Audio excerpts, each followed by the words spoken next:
O que aconteceria se não houvesse nenhum céu ou inferno para eu definir o certo e o errado? O que aconteceria se eu pudesse fazer algo que ninguém testemunharia e não teria nenhum efeito na minha eternidade? Por que é que matar é errado, independente do 5º mandamento? Por que é que desrespeitar pai e mãe é um equívoco, independente de haver um céu ou um inferno? Esta é a questão da ética. Qual é o sistema racional para eu poder desenvolver? E eu vou me prender não ao primeiro, mas ao mais importante dos criadores dessa ideia, que é o grande Aristóteles, que decidiu escrever um livro com o título do nome do filho dele. E é muito interessante que ele o tenha feito. É um legado dele para o filho. E o livro se chamou Ética, Nicômaco. Com isso, Aristóteles queria dizer que ele quer mostrar de forma clara ao filho o que é o bom comportamento. Esse livro extraordinário, fácil de ser lido, existe na internet, dezenas de traduções. Aristóteles nos traduz desde o início, eu tiro isso do primeiro capítulo, em primeiro lugar, que a virtude ética é adquirida, não vem conosco. Ao contrário do que Platão dizia, que a gente nascia com ideias já. Ela é adquirida pelo hábito. Então, primeiro mandamento ético de Aristóteles: crianças são amorais. Crianças não sabem o que é certo e errado. Crianças não medem consequências dos seus atos. Elas têm que ser ensinadas. Por isso que a ética entra em colapso hoje, porque a força para ensinar está diminuindo entre nós. Nós temos medo de não sermos amados e por isso mimamos. E assim, ao invés de amor, criamos imbecis, que é o resultado de todo mimo. Toda criança mimada vira um imbecil, insuportável. E os pais que amam muito ao mimarem estão produzindo alguém incapaz, desagradável e inútil no futuro.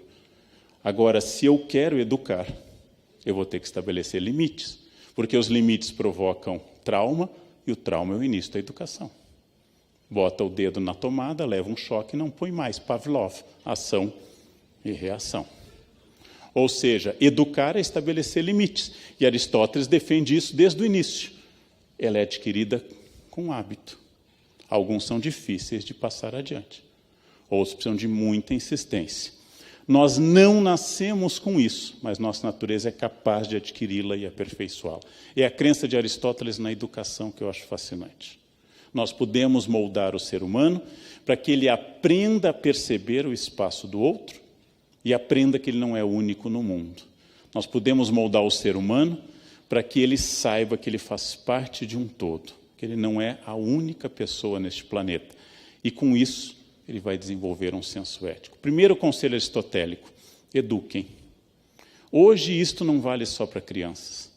Se vocês estão numa empresa, se vocês têm a posse de uma empresa ou trabalham numa, se vocês possuem uma farmácia ou trabalham para uma, vocês vão ter que perceber que hoje nós temos que educar adultos também. É uma novidade. Nós temos que educar adultos hoje, porque alguém pulou essa fase.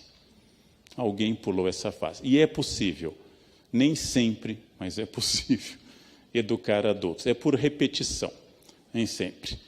Toda a base da ética aristotélica e toda a base do mundo aristotélico é a ideia de responsabilidade. O que acontece passa por mim. Responsabilidade, gente, é quando eu decido me incluir no pacote. Observem as seguintes frases muito comuns em conversas entre nós.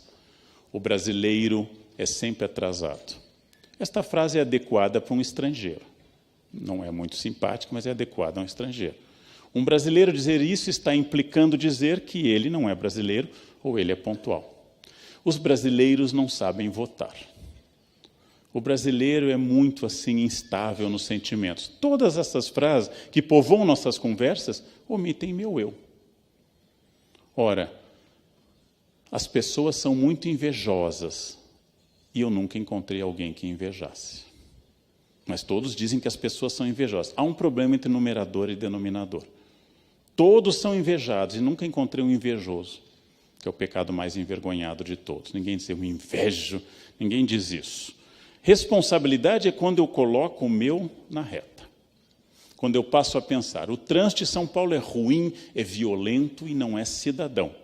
Qual é a minha participação nisso? São Paulo é uma cidade frequentemente suja, apesar de nós amarmos a cidade que fará aniversário semana que vem, frequentemente ela é suja. Qual é a minha participação nessa sujeira? Este condomínio, as pessoas são muito difíceis.